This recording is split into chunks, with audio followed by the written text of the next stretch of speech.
Dragon চাষ করে লাভের মুখ দেখাচ্ছে হুগলি বলাগড়ের বাকুলিয়া গ্রামের চাষিরা।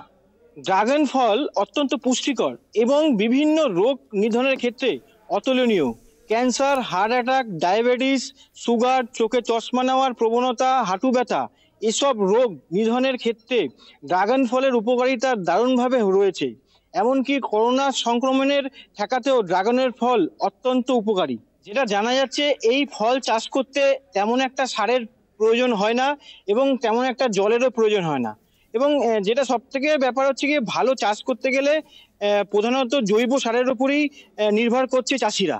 আর এই ড্রাগন ফল চাষ করে লাভের মুখ দেখাচ্ছে হুগলি বলাগড়ের বাকুলিয়া গ্রামের এক চাষি, যার সঙ্গে কথা বলে আমরা জানতে পেরেছি তিনি তেলেঙ্গানা থেকে 1000 এই ড্রাগন ফলের গাছ এনেছিলেন এবং তিনি এক বছরে 80,000 টাকা লাভও করেছেন। আমার আছে 8 কাটা, 1000 চারা আছে। এই চারাটা কোথা থেকে এনেছিলেন? আমি তেলেঙ্গানা থেকে আনিয়েছিলাম।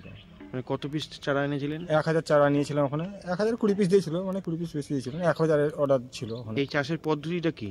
পদ্ধতি বলতে এটা এমনি তো কাঁটা জাতীয় গাছ, খুব পরিমাণে জল কম লাগে। এটাকে আমি টেলিস পদ্ধতিতে চাষ করেছি।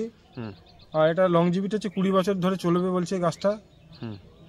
আর এই যা ফল হয়েছে, একটু পরের বছর তো 3 গুণের বেশি ফল হবে, কারণ এখন তো 60% মানে 40% গাছে ফল আসেনি বছরে যা এসেছিল। আপনার এই যে চাষ করতে আনুমানিক কিরকম খরচা হয়েছে? এটা আমার যদি লেবার পরিশ্রম ধরা হয় প্রায় 2.5 লাখ, মানে লিকুইডিটি মানে গেছে 1,80,000। আর লেবার যা আছে। জমি কি আপনার নিজের? হ্যাঁ, জমিটা আমার নিজের।